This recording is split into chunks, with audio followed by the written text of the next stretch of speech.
Hello everyone, I am नवीन कुमार और एक company है जिसका नाम है silver storm parks and resorts. इस कंपनी का आईपीओ देखने को मिल रहा है 24 जुलाई से 28 जुलाई के बीच में। 133 रुपए का इन्होंने प्राइस सेट किया है। 300 करोड़ रुपए की वैल्यू लगाई है। 82 करोड़ रुपीस उठा रहे हैं। सारे के सारे पैसे कंपनी के पास में जा रहे हैं और प्रमोटर्स की जो होल्डिंग है आफ्टर द आईपीओ लगभग 51% रह जाने वाली है।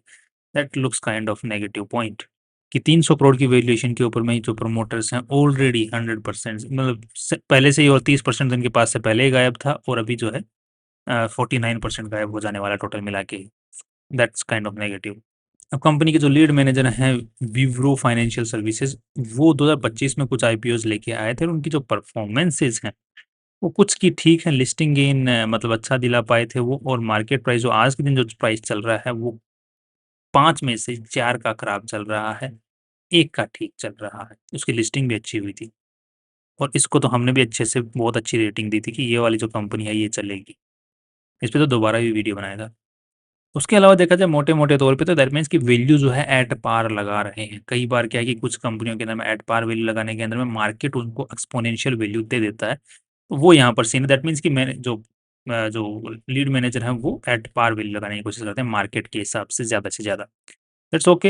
अब देख लेते हैं कि इस कंपनी में कुछ वैल्यू हमारे लिए छोड़ी है या नहीं। सबसे पहले पहली बात कि कंपनी पैसे उठा रही है, उनका करने क्या वाली है, तो सबसे पहले देखने को मिल रहा है कि कंपनी अपना जो है एक तो लोन चुकाने वाली है 24 करोड़ रुपए से, और 26 करोड़ रुपए से कंपनी और एक्सपेंड करने वाली है, अपने आप को स्नो पार्क बना रही है। और किस तरीके से स्नो पार्क्स वगैरह दिखते हैं, कौन-कौन से कंपनी काम करते हैं, उसके आगे बात करते हैं। इसके अलावा यहाँ पर जो एक्जिस्टिंग एथरापल क्या नाम है? अथिरापल्ली थीम पार्क केरला के अंदर में, ओके। तो वहाँ पे खर्च करने वाली है। सो एक तो नया थीम वो जो स्नो पार्क, और दूसरा एक जो एक्जिस्टिंग पार्क है उसमें पैसा खर्च करेगी। That's okay. तो रीज़न्स को देख के तो ऐसा लग रहा है कि कंपनी जो है आफ्टर द आईपीओ बेनिफिट देखने को मिल सकता है, कंपनी के प्रॉफिट्स बढ़ सकते हैं। अब कंपनी की जो शुरुआत है राइट, इसकी 1998 के अंदर में हो गई थी, और इसका जो नाम रखा है सिल्वर स्टॉर्म अम्यूज़मेंट पार्क रखा गया था। बाद में इसका जो नाम है वो चेंज कर दिया गया था, यहाँ पर silver storm parks and resorts private limited. फिर अभी कंपनी जनता से पैसे उठा रही है तो प्राइवेट जो वर्ड है उसको भी हटा दिया, तो लिमिटेड रह गया लास्ट में। That's okay. नाउ कंपनी के जो माइलस्टोन्स हैं वो आप लोग यहाँ पर पढ़ सकते हैं कि कब कौन-सा माइलस्टोन, कब कौन-सा पार्क शुरू किया, फिर कौन-कौन-सा एक्सपेंडिचर कब किया गया, तो वो सारा का सारा इन्होंने यहाँ पर लिखा हुआ है, जो कि क्वाइट इम्प्रेसिव है वैसे देखा जाए तो। कंपनी की आज के दिन 2 सब्सिडरीज़ हैं, एक सब्सिडरी तो ये है silver storm park private limited and second one is snow storm park private limited. Company को जो आज के दिन जो चला रहे हैं पुथियावेतिल, ओके, जो नाम थोड़ा-सा पढ़ने में गड़बड़ हो रहा है, मोहम्मद अब्दुल जलील, ओके। तो ये कंपनी के मेन चलाने वाले हैं and second one is Shalimar Ibrahim. बीच का नाम थोड़ा डिफिकल्ट लग रहा है इसलिए मैं स्किप कर रहा हूँ। फालतू में क्यों गलत प्रोनंसिएशन निकलती है फिर मुझसे, क्योंकि वो वर्ड हमारे जो मैं नॉर्थ इंडिया से हूँ तो मेरे टोन में नहीं हो वर्ड्स। अब जो मोहम्मद सर हैं वो तो काफ़ी इस कंपनी में शुरुआत से जुड़े हैं, बट आज के दिन जो कंपनी को मेनली डायरेक्शंस दे रहे हैं वो शालीमार इब्राहिम सर हैं, और ये आज के दिन 60 लाख रुपए की सैलरी इस कंपनी से उठाते हैं। अब यहाँ पे जो इब्राहिम जी हैं वो लगभग 3% प्रॉफिट का कमीशन भी एक्स्ट्रा लेते हैं, जो कि वेरिएबल कमीशन है।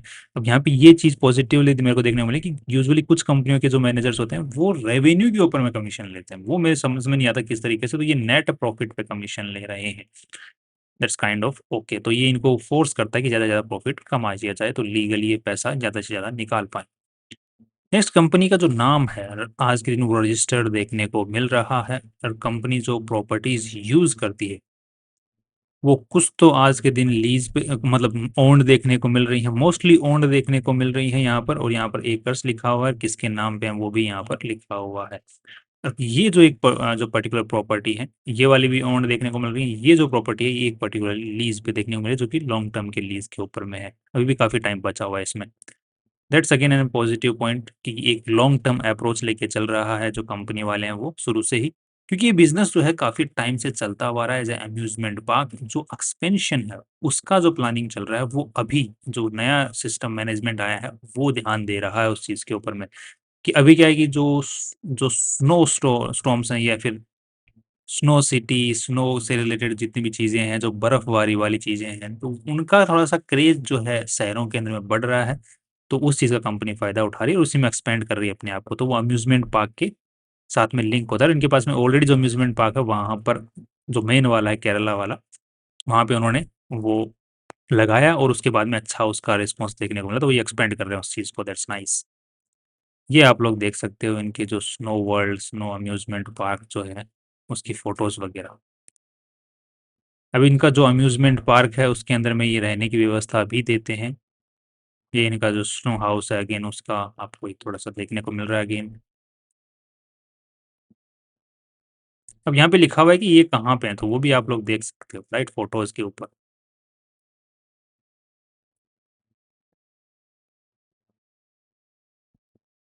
ये मेन अम्यूज़मेंट पार्क है जो कि केरला के अंदर में, जो कि शुरुआत से चलता हुआ आ रहा है, उसका आप लोग स पूरा ड्राइंग देख सकते हो, मैप देख सकते हो।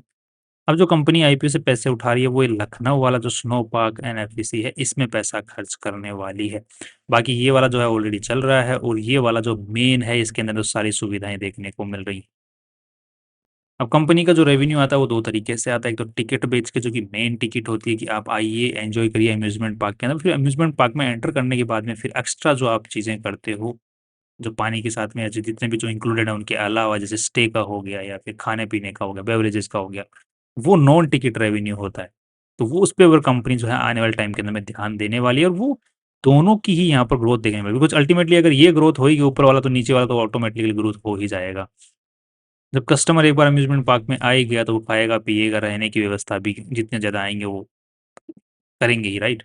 सो दिस इज़ लाइक 70-30 का परसेंट रेशियो यहाँ पर देखने को मिल रहा है, जो कि पहले इनका जो मेन है नॉन टिकट रेवेन्यू पे फ़ोकस है, तो वो दिख भी रहा है कि इनका फ़ोकस जो है सही जगह जा रहा है और उसका रेवेन्यू बढ़ भी रहा है। अब अगर हम थोड़ा-सा नंबर्स की बात कर लेते हैं तो सबसे पहले बैलेंस शीट है। बैलेंस शीट में देखने को मिल रहा है कि कंपनी की जो बैलेंस शीट की साइज़ है तो वो 214 करोड़ रुपए की है।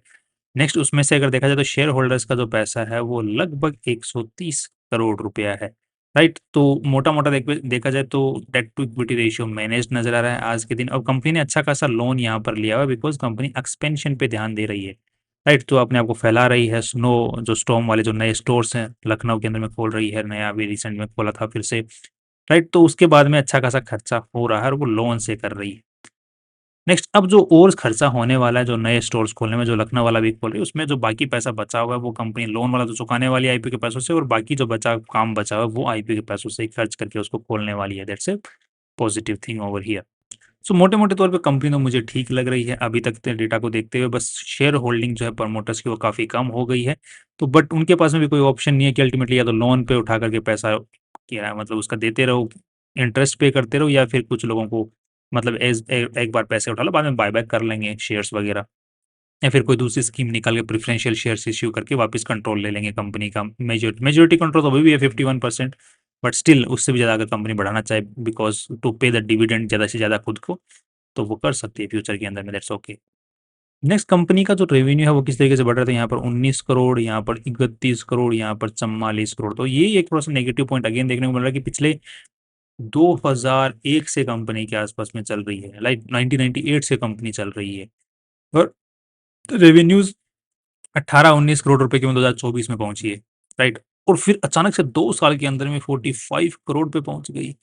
तो ऐसा तो मतलब खतरनाक ही ग्रोथ है, वो भी आईपीओ से लेके आने से पहले, तो ये थोड़ा-सा नेगेटिव सिग्नल देता है। नेक्स्ट तो ये एक्चुअल डेटा है, जो नंबर्स हैं कि उन पे रियलिटी के ऊपर में एक सवाल उठाता है कि ये क्या अचानक से क्या हुआ? तो पुराना जो ट्रैक रिकॉर्ड है, उस पे थोड़ा-सा क्वेश्चन मार्क नज़र आ रहा है।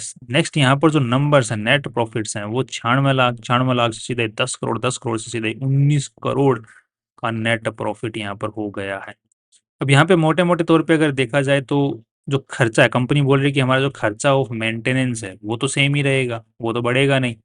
पर अब यहाँ पे एक देखने को मिल रहा है कि जो जमशेदपुर वाला है, वो बिज़नेस 2025 के अंदर में शुरू हुआ है। और उसके बाद में जो जनता है, रेवेन्यू जनता भी काफ़ी अच्छी खासी आने लगी है, तो जो एम्प्लॉयी बेनिफिट एक्सपेंस है, मतलब जो एम्प्लॉइज़ पे जो खर्चा है, वो मतलब या तो स्टैग्नेंट कैसे रह सकता है? एक तो ये मेरे को समझ में नहीं आया। दूसरा अदर एक्सपेंसेस जो हैं, वो कम कैसे हो सकते हैं? थर्ड वन इज़ डेप्रिसिएशन, ये इस साल एक्चुअली तो बढ़ना चाहिए। ये थोड़े से क्वेश्चन मार्क्स हैं यहाँ पर। अब कंपनी बोल रही है कि हमने ज़मीन वगैरह खरीदी है, तो बट उसके ऊपर जो काम करवाया है, उस पे तो डेप्रिसिएशन चार्ज लगेगा ही। मेन तो मेरे को ये एम्प्लॉयी बेनिफिट एक्सपेंस समझ में नहीं आ रही, अदर एक्सपेंस कैसे कम होता चला जा रहा है ये समझ में नहीं आ रहा, जबकि एक्सपेंस चल रहा है, जनता ज़्यादा से ज़्यादा आ रही है, नए-नए स्टोर्स कंपनी खोल रही है, वहाँ पे बड़ अक्स मतलब काम करवाए जा रही है। ये चीज़ें तो बढ़नी चाहिए एक्चुअली, बट ये घट रही हैं। अब एक्सपेंस जो है कंपनी के रेवेन्यू के हिसाब से इतना नहीं बढ़ेगा, बट एक सिग्निफिकेंट थोड़ा बहुत बढ़ेगा, बिकॉज़ कंपनियाँ काम ही ऐसा है कि जो फिक्स्ड कॉस्ट है वो फिक्स्ड है। बट उसके बाद में जो वेरिएबल कॉस्ट होती है वो कंपनी की बहुत कम बढ़ती है, बिकॉज़ बिज़नेस ही ऐसा है। बट इतनी कम भी नहीं बढ़ती, ऐसा मेरा मानना है पर्सनली, बिकॉज़ अब मैंने अम्यूज़मेंट पार्क तो चलाया नहीं है, इसलिए मैं नहीं जानता कि क्या कोर फिलॉसफी चलती है, बट वहाँ पे एक क्वेश्चन मार्क मेरी चल रही है। तो उसकी वजह से जो नेट प्रॉफिट्स हैं कंपनी के, अचानक से आईपीओ से पैसे उठाने से पहले अचानक से 1 करोड़ रुपए से सीधे ही 19 करोड़ रुपए हो जाना, big red flag. Second thing, इसकी कंपनी के साथ साथ में जो ट्रेड रिसीवेबल्स हैं, उनमें कोई दिक्कत नज़र आ रही है। नेक्स्ट, अब कंपनी के अगर कैश फ्लो को देखते हैं तो कैश फ्लो के अंदर में कोई दिक्कत यहाँ पर नज़र नहीं आ रही है। एंड कंपनी कैश फ्लो के अंदर में दिक्कत कैसे नज़र आएगी, बिकॉज़ वहाँ पे दिक्कत हो भी नहीं सकती, बिकॉज़ अल्टीमेटली जो बंदा घूमने जाएगा, तो वो पे करने के बाद में घूमने जाएगा, खाना खाएगा, वहाँ पे तो पे करने के बाद में रहेगा, वहाँ पे तो पे करने के बाद में तो एवरीथिंग इज़ बिफोर, मतलब paid before taking the service. यहाँ पर क्वेश्चन मार्क कैश फ्लो पे है ही नहीं। कैश फ्लो के अंदर में इस कंपनी के अंदर में मैनेज करना बहुत आसान है। यहाँ पर मेनली जो रेवेन्यू दिखाना, वो मोस्टली अगर देखा जाए तो बहुत बड़ा ग्रे एरिया है, बिकॉज़ ये कैश रिच बिज़नेस है। इसमें जो पेमेंट होता है, मोस्टली जो रिसिप्ट काटी जाती हैं वो फेक काटी जा सकती हैं, जितनी चाहें उतनी। क्वेश्चन मार्क वहाँ पे है। अब let's take an example of the casino. अब कैसीनो के अंदर में कितने लोग आए, अगर आपने दिखा दिया कि 100 लोग आए हैं, एक्चुअली आपने 200 दिखा दिए, कौन चेक करने वाला? आपने कैश, तो कैश का जो बिज़नेस होता है उसको व्हाइट मनी, ब्लैक मनी से व्हाइट करने का बिज़नेस, ये जो इस तरीके के जो बिज़नेसेस होते हैं वो होते हैं मोस्टली, मतलब इस टाइप के बिज़नेसेस होते हैं उनके लिए।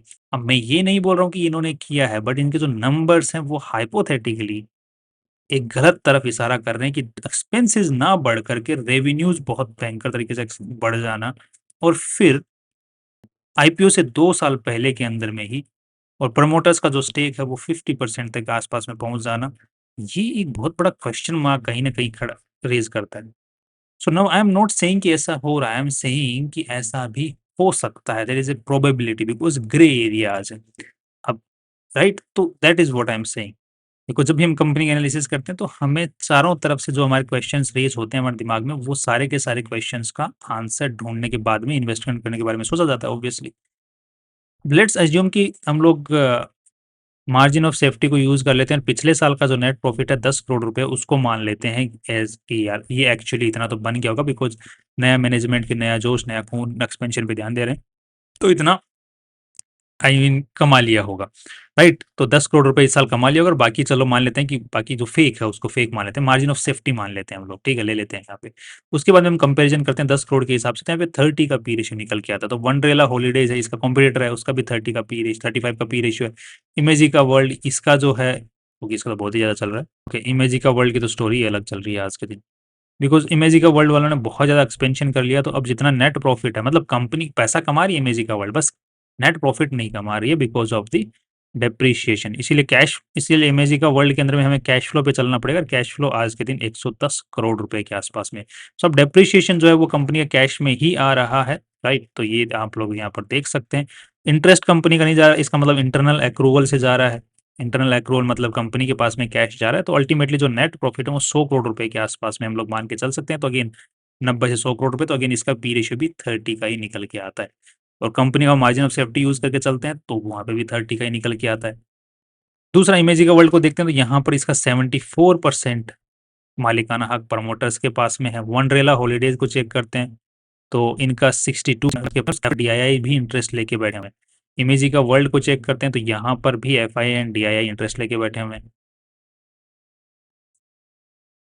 Now the next thing is कि एबिटा है कितना? ऑपरेटिंग प्रॉफिट मार्जिन है कितना इस बिज़नेस के अंदर? मतलब वंडरला हॉलिडेज़ का हमें देखने को मिल रहा है 30%, इमेजिका वर्ल्ड का हमें देखने को मिल रहा है 30% के आस-पास में, जो कि वेरिएबल है हर year to year, quarter to quarter. तो ऑन एन एवरेज अभी इस साल का जो है 30%, पिछले साल का 40% भी था। ऑपरेटिंग प्रॉफिट की बात कर रहे हैं। अब ये जो सिल्वर स्टॉर्म है, इसका ऑपरेटिंग प्रॉफिट कितना है?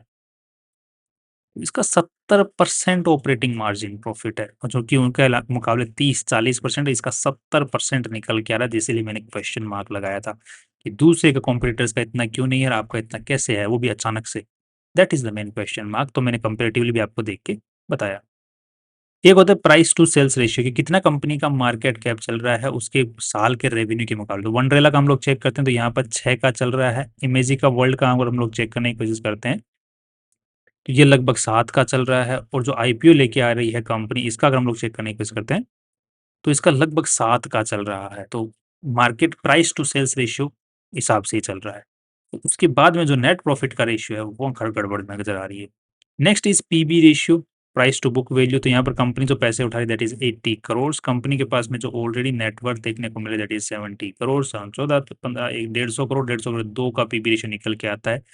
2 का पीबी रेशियो निकल के आता है, जिसको अगर हम लोग कंपेयर करते हैं तो इसका 1.6 का है एंड इसका 2 का है। दैट मीन्स कि पीबी रेशियो वाइज़ और मार्जिन ऑफ सेफ्टी यूज़ करने के बाद में पी रेशियो वाइज़ कंपनी ने वैल्यू लगा ली है अच्छी खासी। Now for an instant let's assume कि everything is all right in the company and the man everything is मतलब fair right in the company, जो कि यूजुअली किसी भी कंपनी में नहीं होता है। बट अगर लेट्स से कि मान लेते हैं तो कंपनी का जो फ्यूचर है आफ्टर द आईपीओज़ मनी यूटिलाइजेशन, वो उसके अंदर में रेवेन्यूज़ के अंदर में अच्छा इंक्रीज़ देखने को मिल सकता है because of the Lucknow part and Jamshedpur part, और जो वहाँ पे भी जो मेन इनका केरला के अंदर में प्लेस अम्यूज़मेंट पार्क है, सब कुछ ओन्ड है इनका, लॉन्ग टर्म का इनका मतलब अप्रोच यहाँ पर नज़र आ रहा है। तो अच्छा रेवेन्यू इंक्रीज़ देखने को मिल सकता है। ये दो एक्सपेंस भी बढ़ेगा बट एक्सपेंस भी कितना बढ़ जाएगा बिकॉज़ इस पर्टिकुलर सेक्टर के अंदर मार्जिन्स अच्छे हैं। नेक्स्ट कंपनी का आज के दिन जो जीएमपी प्राइस चल रहा है 0 चल रहा है। अगर आपको देखने को मिलता है कि जीएमपी अच्छी हवा इस कंपनी की बनाई जा रही है, तो मुझे कहीं न कहीं जो मैंने डाउट्स आपको बताए वो डाउट्स हैं, तो वो डाउट्स थोड़े से ज़्यादा ही भयंकर बड़े डाउट्स हैं वो। क्योंकि मैनेजमेंट में यूजुअली जब मैनेजमेंट पे डाउट्स होते हैं, नंबर्स पे डाउट होता है, तो वहाँ पे मैं यूजुअली पैसा डालना पसंद नहीं करता हूँ। बाकी एक बार आप भी अपने इन्वेस्टमेंट एडवाइज़र से हेल्प लेके, उनसे बात करके देखने के बाद में ही पैसा डालने के बारे में सोचें। So in the company, my final review about this company, in the company everything is looking okay। Company own करती है ज़मीनें, कंपनी लीज़ पे है, कंपनी काफ़ी लॉन्ग टर्म से चलती आ रही है। सब कुछ लॉन्ग टर्म के हिसाब से कंपनी से लेके चल रही है चीज़ों को। एक्सपेंशन का approach is everything is good despite only one thing that we just discussed. वो हो सकता है कि जो ज़्यादा से ज़्यादा वैल्यू 300 करोड़ रुपए की वैल्यू लगवाने के लिए नंबर्स के साथ में थोड़ा-सा दिक्कत हेर-फेर किया गया होगा। मैं ये नहीं बोल रहा हूँ कि कंपनी बेकार है, आई एम सेइंग कि वैल्यू ज़्यादा लगवाने के ये किया गया होगा। That's the only question mark, not nothing else. अब उसका जो रियलिटी है वो हमें आने वाले टाइम के अंदर में पता चल ही जाएगा जब कंपनी लिस्ट हो जाएगी, उसके बाद में मार्केट जो है अपने एनालिसिस के हिसाब से कंपनी को वैल्यू देता है। तो इनिशियली हो सकता है कि जो नंबर्स हैं उनको देख के इस कंपनी के जो स्टॉक प्राइस है उसमें पंप एंड डंप देखने को मिले आपको। फिर साल भर बाद में कंपनी जो है नए रिजल्ट जारी करती है, नए रिजल्ट जारी करती है तो इनको क्या हाफ ईयरली रिजल्ट जारी करने पड़ेंगे। तो ऐसे तो यूजुअली क्वार्टरली रिजल्ट जारी होते हैं तो जल्दी-जल्दी स्क्रूटनी होती है कंपनी के नंबर्स की।